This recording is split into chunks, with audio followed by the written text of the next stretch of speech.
പത്തനംതിട്ടയിലേക്ക് പോകാം. 40-ലധികം സർക്കാർ സ്ഥാപനങ്ങൾ പ്രവർത്തിക്കുന്ന കെട്ടിടമാണ് പത്തനംതിട്ട മിനി സിവിൽ സ്റ്റേഷൻ. 41 വർഷം പഴക്കമുള്ള സിവിൽ സ്റ്റേഷൻ കെട്ടിടത്തിന്റെ മേൽക്കൂരയിൽ കോൺക്രീറ്റ് ഭാഗങ്ങൾ ഇളകി വീഴുന്ന അവസ്ഥയിലാണ്. കെട്ടിടത്തിലെ കമ്പികൾ തുരുമ്പെടുത്ത നിലയിലാണ്. ഭിത്തിയിൽ തൊട്ടാൽ ചിലപ്പോൾ ഷോക്കടിക്കും. കേരള ഹൈവേ റിസർച്ച് ഇൻസ്റ്റിറ്റ്യൂട്ടിൽ നിന്നുള്ള സംഘം 3 പ്രാവശ്യം പരിശോധന നടത്തിയെങ്കിലും അറ്റകുറ്റപ്പണിക്കുള്ള ഒരു നടപടിയും ഇതുവരെ ഉണ്ടായിട്ടില്ല. വിവിധ ആവശ്യങ്ങൾക്കായി സർക്കാർ ഓഫീസുകളിലേക്ക് എത്തുന്ന സാധാരണക്കാർ കോൺക്രീറ്റ് ഭാഗം ഇടിഞ്ഞ് തലയിലേക്ക് വീഴുമോ എന്ന ഭയത്തിലാണ്. പ്രവീൺ പുരുഷോത്തമൻ നൽകും വിശദാംശങ്ങൾ. പ്രവീൺ, 3 തവണ പരിശോധനയൊക്കെ നടന്നു അല്ലേ? അപ്പോൾ പിന്നെ ഒരു നടപടി ഉണ്ടാകുമെന്നല്ലേ നമ്മൾ പ്രതീക്ഷിക്കുക? പക്ഷേ ഒരു നടപടിയും ഉണ്ടായില്ല. റോഷ്നി, പത്തനംതിട്ട മിനി സിവിൽ സ്റ്റേഷന്റെ ആ ഒരു കവാടം കഴിഞ്ഞ് നാം അകത്തേക്ക് കടക്കുന്ന ഭാഗത്ത് തന്നെ ഒരു അറിയിപ്പ് ഇവിടെ വെച്ചിട്ടുണ്ട്. അത് വായിച്ചു കേൾപ്പിക്കാം. വാഹനം പാർക്ക് ചെയ്യുന്നവരുടെ ശ്രദ്ധയ്ക്ക്, കെട്ടിടത്തിന്റെ കോൺക്രീറ്റ് ഭാഗങ്ങൾ റിപ്പയർ ചെയ്യുന്നതിനാൽ വാഹനങ്ങൾ കോൺക്രീറ്റ് ഷെയ്ഡുകളുടെയും തൂക്ക് സ്ലാബുകളുടെയും അടിയിൽ നിന്നും മാറ്റി സുരക്ഷിതമായ ഭാഗത്ത് മാത്രം പാർക്ക് ചെയ്യുക. ഇതൊരു കയറിലൊക്കെയാണ് ഇങ്ങനെ കെട്ടിവെച്ചിരിക്കുന്നത്. ഈ മുന്നറിയിപ്പ് നൽകുന്ന ആ ബോർഡ് തന്നെ തുരുമ്പെടുത്ത നിലയിലാണ്. ഇതിൻ്റെ അറ്റമൊക്കെ ഇങ്ങനെ കൂർത്തിരിക്കുന്നത് കാണാം. ആരെങ്കിലും ഇത് തൊട്ട് കഴിഞ്ഞാൽ സെപ്റ്റിക് ആകാനുള്ള സാധ്യതയുണ്ട്. ഇനി ഇതിൻ്റെ മറുവശത്ത് ഒരു 5 നില കെട്ടിടമാണ്. ഇതാണ് മിനി സിവിൽ സ്റ്റേഷൻ്റെ ഒരു ഭാഗം എന്നുള്ളത്. ഈ കെട്ടിടം നാം സൂക്ഷ്മമായി പരിശോധിക്കുമ്പോൾ ഇതിൻ്റെ പലയിടങ്ങളിലും സ്ലാബുകൾ, കമ്പികൾ തെളിഞ്ഞ അവസ്ഥയിലാണ്.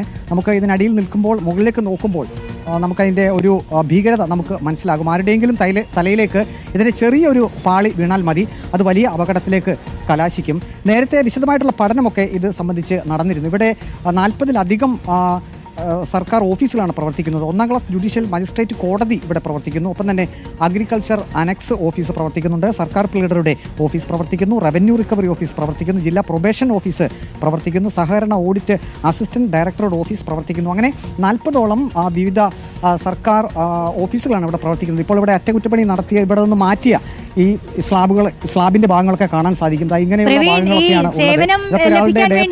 സാധാരണക്കാരായ ജനങ്ങൾക്ക് മാത്രമല്ലല്ലോ, ഈ ഉദ്യോഗസ്ഥരൊക്കെ എല്ലാ ദിവസവും ഇവിടെ തന്നെയല്ലേ ഇരിക്കുന്നത്. ഉദ്യോഗസ്ഥർക്കും ഭയം ഉണ്ടാവുമല്ലോ അല്ലേ?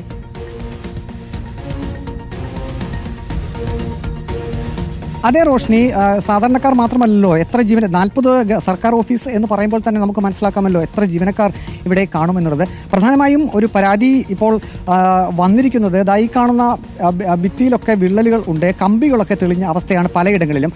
അപ്പോൾ ഇലക്ട്രിക് വയറുകൾ ഇതിനകത്തുകൂടി കടന്നു പോകുന്നുണ്ട്.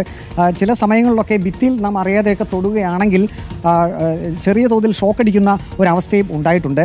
അത് പലപ്പോഴും അപകടമാകും എന്ന് ജീവനക്കാരും ഒപ്പം തന്നെ ഇവിടെ എത്തുന്ന സാധാരണക്കാരും പറയുന്നുണ്ട്. 3 പതിറ്റാണ്ടിലധികം പഴക്കമുള്ള ഒരു കെട്ടിടം എന്ന് പറയുമ്പോൾ തന്നെ നമുക്ക് ഊഹിക്കാവുന്നതാണ്. അത് ഈ പറയുന്നത് ഒരു ദൃശ്യം കണ്ടില്ലേ, ഇവിടെ ഓഫീസിൻ്റെ ഒരു വരാന്തയാണിത്, പ്രധാനപ്പെട്ട ഒരു ഓഫീസിൻ്റെ വരാന്തയാണ്. അവിടെ കമ്പി തെളിഞ്ഞ് നിൽക്കുകയാണ്. ഇത്രയും ഭാഗത്ത് കണ്ടില്ലേ, ഇവിടെ സിമൻറ്റ് എന്നുള്ളതില്ല, അത് ഏത് നിമിഷവും ഇടിഞ്ഞ് വീഴാവുന്ന ഒരവസ്ഥയാണ്. ഒരു പ്രധാനപ്പെട്ട തൂണാണിത്. ഇതിൻ്റെ മേൽഭാഗം കണ്ടില്ലേ, ഏകദേശം ഒരു 2 ഇഞ്ച് കനത്തിൽ കോൺക്രീറ്റ് മുഴുവൻ ഇളകിപ്പോയി. അവിടെയും ഈ കമ്പി തെളിഞ്ഞു നിൽക്കുന്ന അവസ്ഥയാണ്. ഇത് 3 പ്രാവശ്യം ഇവിടെ ഒരു പഠനം ഇവിടെ നടത്തിയിരുന്നു. അതായത് ഇത് അറ്റകുറ്റപ്പണി നടത്തുന്നതിനാവശ്യമായിട്ടുള്ള കാര്യങ്ങൾ ചെയ്യുന്നതിനായിട്ട്. പക്ഷേ അതിൻ്റെ ഒരു നീക്കവും ഇവിടെ ഉണ്ടായിട്ടില്ല. കേരള ഹൈവേ റിസർച്ച് ഇൻസ്റ്റിറ്റ്യൂട്ട് 2021-ലും 2022-ലും 2023-ലും 3 പ്രാവശ്യമായി ഇവിടെ വന്ന പഠനമൊക്കെ നടത്തി. പക്ഷേ ഇപ്പോഴും ഇത് പൂർണ്ണമായും മെയിൻ്റനൻസ് ചെയ്ത് അത് ഉറപ്പിക്കാനുള്ള ഒരു നടപടിയിലേക്ക് കാര്യങ്ങൾ പോയിട്ടില്ല.